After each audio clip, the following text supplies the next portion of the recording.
बुद्ध ने कहा, यदि आप बुद्धत्व के दायरे को जानना चाहते हैं तो आपको अपने दिमाग को खाली जगह की तरह साफ करना होगा और झूठी सोच और सभी चीजों को बहुत पीछे छोड़ना होगा जिससे आपका दिमाग अबाधित हो कि वह कहां जा सकता है। बुद्धत्व का क्षेत्र कोई बाहरी दुनिया नहीं है जहां एक औपचारिक बुद्ध है, यह एक आत्मजागृत ऋषि के ज्ञान का क्षेत्र है। एक बार जब आप यह निर्धारित कर लेते हैं कि आप इस क्षेत्र को जानना चाहते हैं तो आपको इसे प्राप्त करने के लिए अलंकरण, साधना या बोध की आवश्यकता नहीं है। आपको अनादिकाल से अपने मन पर लगे विदेशी संवेदनाओं के कष्टों के दागों को दूर करना होगा ताकि आपका मन रिक्त स्थान की तरह व्यापक और खुला हो। विवेकशील बुद्धि की सभी जकड़न और अपने झूठे, अवास्तविक, व्यर्थ विचारों से अलग हो जाओ जो खाली जगह की तरह हैं। तब यह अद्भुत सहज मन जहां भी जाएगा बेरोकटोक रहेगा।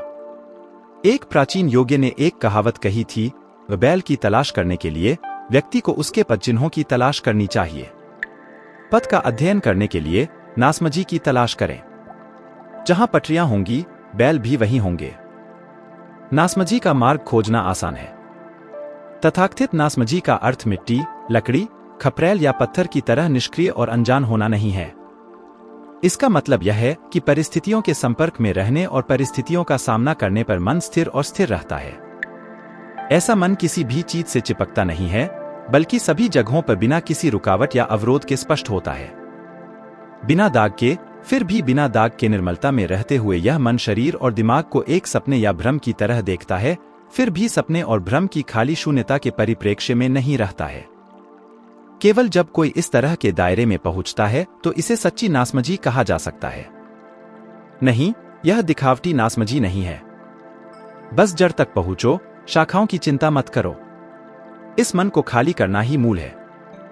एक बार जब आप मूल, मौलिक प्राप्त कर लेते हैं तो सभी प्रकार की भाषा और ज्ञान और आपकी सभी दैनिक गतिविधियां, जैसे कि आप लोगों को जवाब देते हैं और परिस्थितियों के अनुसार अनुकूलन करते हैं, कई उतार चढ़ावों के माध्यम से, चाहे खुशी हो या गुस्सा, अच्छा या बुरा, अनुकूल या प्रतिकूल, ये सब छोटी मोटी बातें हैं, शाखाएं हैं। यदि आप सहज रूप से जागरूक हो सकते हैं और जानते हैं कि आप परिस्थितियों के साथ कैसे चल रहे हैं, तो न तो कमी है और न ही अधिकता। चूंकि आप इस पथ का अध्ययन कर रहे हैं, तो हर समय लोगों के साथ अपने मुठभेड़ों और परिस्थितियों पर प्रतिक्रिया में आपको भ्रामक विचारों को जारी नहीं रहने देना चाहिए। यदि आप उनके माध्यम से नहीं देख सकते हैं, तो जैसे ही कोई गलत विचार आए आपको तुरंत अपनी मानसिक ऊर्जा को केंद्रित करना चाहिए और खुद को दूर खींच लेना चाहिए।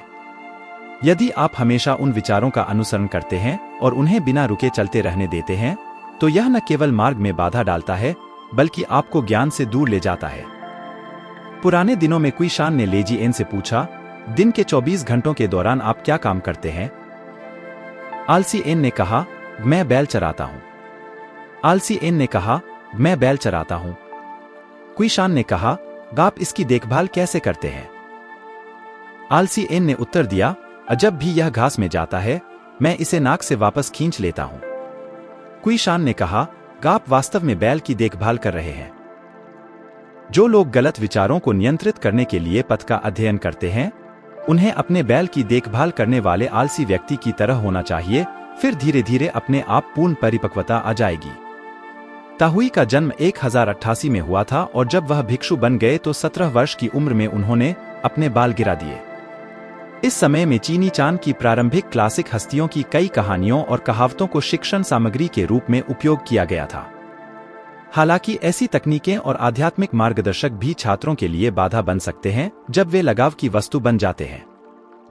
अपने समकालीनों को सार्वजनिक मामलों या कोवन में फंसते हुए देखने और सही उत्तरों को याद करने के कारण ताहुई ने उन पर अपने शिक्षक की टिप्पणियों को प्रसारित करना बंद कर दिया। The blue Cliff record.